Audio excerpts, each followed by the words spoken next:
బుషారా, అదేంటంటే మీరేమి చెప్పద్దు. విజేష్ ఎవరో మీకు తెలుసు కదా? తెలుసు. ఎవరు? నీతోటి చిన్నప్పటి నుంచే కలిసిమెలిసి తిరిగిన నీ ఫ్రెండే కదా, నీ +2 గ్రూప్ లో మెయిన్ వ్యక్తి. ఆయన నాతో కష్టమని చెప్పబట్టే కదా నా చైన్ ఆయనకి తీసిచ్చాను నేను. అదంతా నాకు తెలుసు. అయినప్పటికీ పెద్దల దగ్గర అలా మాట్లాడకూడదుగా. అలాగే మాట్లాడతాను. నేను ఎలాంటి దానని ఎవరు ఏమనుకున్నా నాకు దిగులు లేదు. సరే, అన్ని వదిలేద్దాం. అలాగా? కానీ నేను చేయలేనండి. నన్ను అనుమానించినందుకు, నన్ను తప్పుగా మాట్లాడినందుకు ముందు క్షమాపణ అడగండి. బుషారా, క్షమాపణ అడిగి తీరాలి.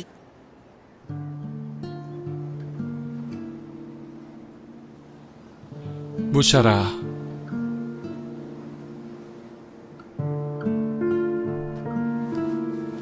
వాడేంటి వస్తాడా?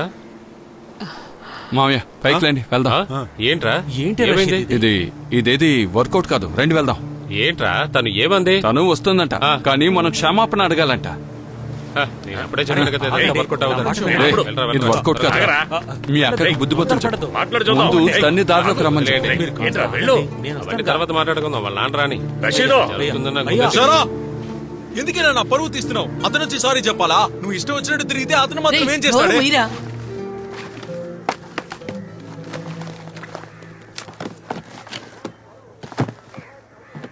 బుషారా దగ్గర అలా మాట్లాడి ఉండకూడదురా. రే, నువ్వెందుకురా తనకి సపోర్ట్ చేస్తున్నావు? తను చెప్పేది కూడా కరెక్టే కదరా. అది నీకెందుకు? ప్రాబ్లం కే తనే కదరా కారణం. ఎలాగైనా సరే దీన్ని సాల్వ్ చేద్దాం అనుకుంటే మాట్లాడడం దండ. విను, ఈ ఒక్క బాక్స్ చాలా, ఇంకో బాక్స్ కావాలా? నేను ఇంటి లోపల వీటిని అమ్ముతానో లేదో అర్థం కాలా. సరే పోయి బచ్చు, సాయంత్రం కలుద్దాం రా. అశోకన్న బండి స్టార్ట్ చేయి, మొత్తం అన్ని పెట్టండి రా. 2 రోజుల తర్వాత ఫ్రీ చేసుకురా. తనని స్కానింగ్ తీసుకెళ్లాలరా. విన్ను నీ కారు అడిగాను. సార్ నువ్వు వెళ్ళేటప్పుడు పిలు. విజేష్ ఫోన్ చేస్తున్నాడు. సరే ముందు ఫోన్ తీరా. మాస్కుల కోసం ఫోన్ చేసి ఉంటాడు. స్పీకర్ లో పెట్టు. హలో విజేష్. అజీష్, ఎక్కడికి వెళ్ళిపోయావు? ఎన్నిసార్లు కాల్ చేయాలి? సరే విషయం ఏంటో చెప్పు. రే, ఇక్కడ సమస్య ఏందిరా? రేపు ఉదయం ల్యాబ్కి వస్తావా? సమస్య ఏమైంది? అజీజ్, ఇక్కడ సమస్య చాలా పెద్దగా ఉందిరా. ఇందులో నేను ఏ హెల్ప్ చేయలేను. అబ్బా, ముందు విషయం ఏంటో చెప్పండి. అయ్యో, నేను ఏం చెప్పగలను చెప్పు. నువ్వు ఉదయాన్నే వచ్చేయి. హలో, ఇలా చెప్తా ఎలా? హలో హలో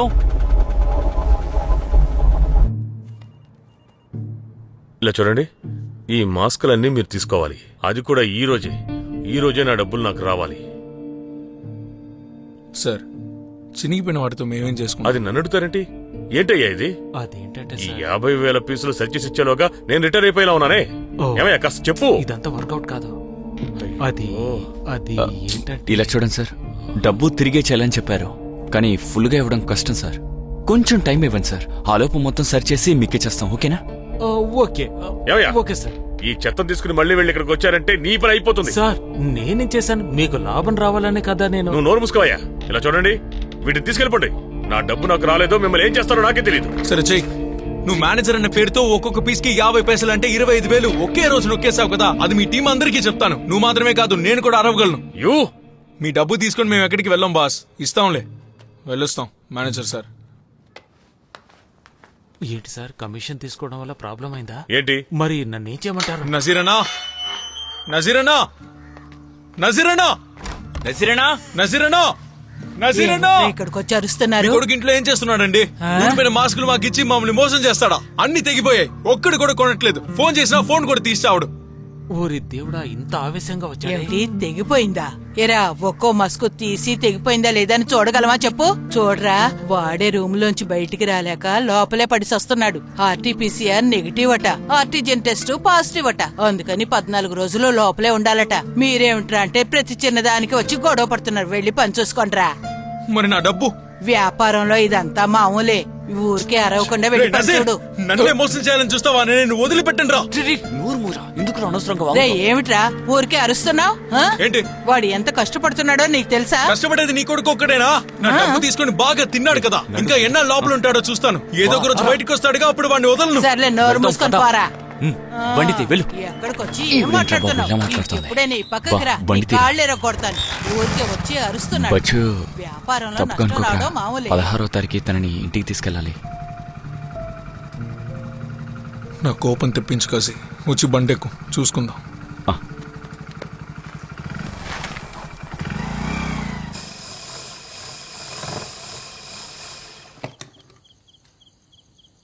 ఏం బాబు చెప్పే అంత సమస్య కాదు కదా ఇది.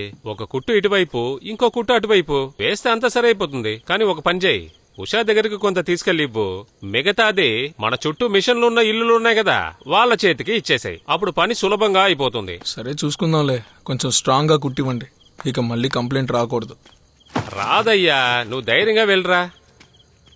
ఈ వ్యాపారంలో దాదాపు 4 లక్షలు ఖర్చు పెట్టాను. ఇప్పుడు ఏం చేయాలో అర్థం కావట్లేదు. వెళ్ళొస్తాను. నువ్వు భయపడకయ్యా, నీతో పాటు నేను ఉన్నాను కదా, సరేనా? నైజల్ మిగతావన్నీ ఉషాకి ఇచ్చేయి. సరేనా? అయితే బయలుదేరతా. సరే సరే సరే. ఇదిగోన్నా వెళ్ళొస్తా. వెళ్ళరా తమ్ముడు.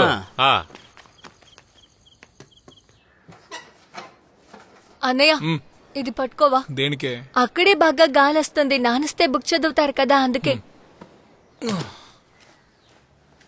14 రోజులు చూసి. హోమ్ క్వారంటైన్, ఆ తర్వాత 14 రోజులు హోమ్ క్వారంటైన్ కూడానా?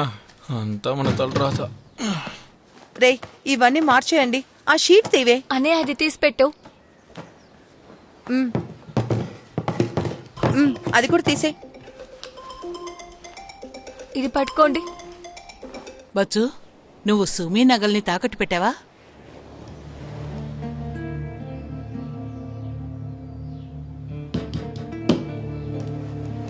రే నిన్నే అడుగుతోంది, పెట్టావా? అవును, తాగుడు పెట్టాను. నేనే బయటికి తీసుకొచ్చిస్తాను.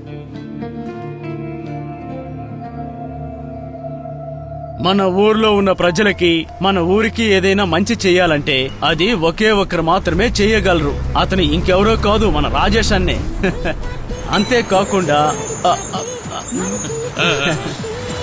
అంతేకాకుండా పబ్లిక్ కోసం ఇక్కడ ఏర్పాటు చేసిన ఈ ట్యాప్ కోసం ఓపెనింగ్ కార్యక్రమానికి మన రాజేష్ అన్నని పిలవబోతున్నాం. సరే రాజేష్ అన్న, చేతులు కడుక్కుని దీన్ని ప్రారంభిద్దామా? తప్పకుండా సోషల్ డిస్టెన్స్. రాజేష్ అన్న రండి రండి.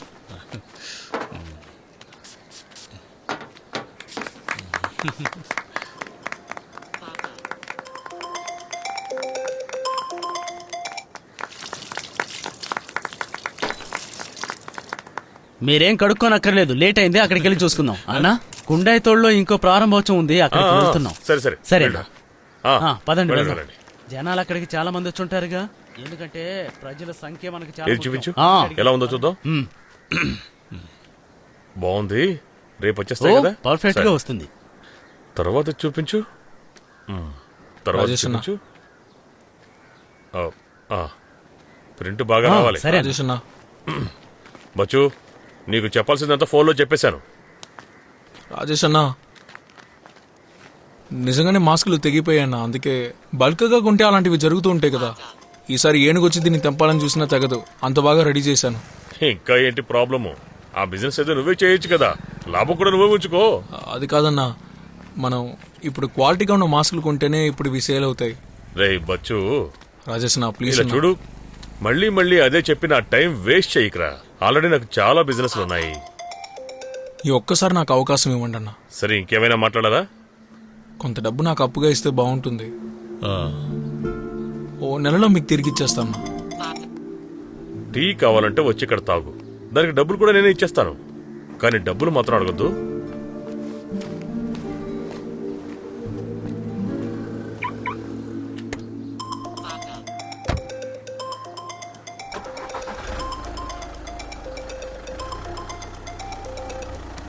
హలో, హలో, ఎందుకు ఫోన్ చేశారో ముందే చెప్పండి.